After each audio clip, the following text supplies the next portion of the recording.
Des combats à main nue sous le regard de la police, ce rituel associé à des danses s'appelle le Tinku. Il a lieu chaque année en mai lors d'une fête chrétienne dans le village de Macha, en Bolivie. Notre observateur Denis Fernandez nous explique en quoi consiste ce rituel. Tinku est un mot ancestral qui signifie rencontre entre les communautés. Les gens célèbrent le Tinku pour rendre hommage à la terre-mère et en retour, celle-ci leur permet de réaliser une bonne récolte. Beaucoup viennent de loin pour participer à cette fête. Une fois arrivés sur place, ils se réunissent sur la place principale pour que deux personnes de communautés différentes puissent s'affronter. Les règles sont simples. Ils doivent se battre à main nue et rester debout. Donc lorsque quelqu'un tombe au sol, le combat s'arrête.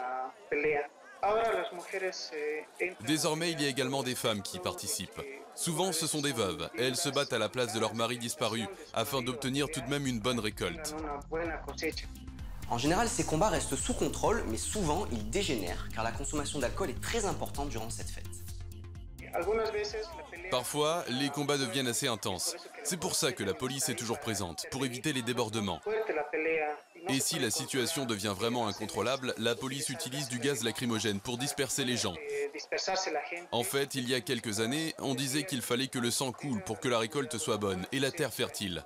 Du coup, la police n'intervenait jamais et il arrivait que les gens se battent jusqu'à la mort. Aujourd'hui, c'est différent. Il y a toujours des morts, mais uniquement en soirée, lorsque la police n'est plus présente. Malgré la violence de cette fête, une interdiction n'est pas à l'ordre du jour. Cette année, le président Evo Morales est même venu assister au Tinku, car selon lui, il permet avant tout de rapprocher les villages.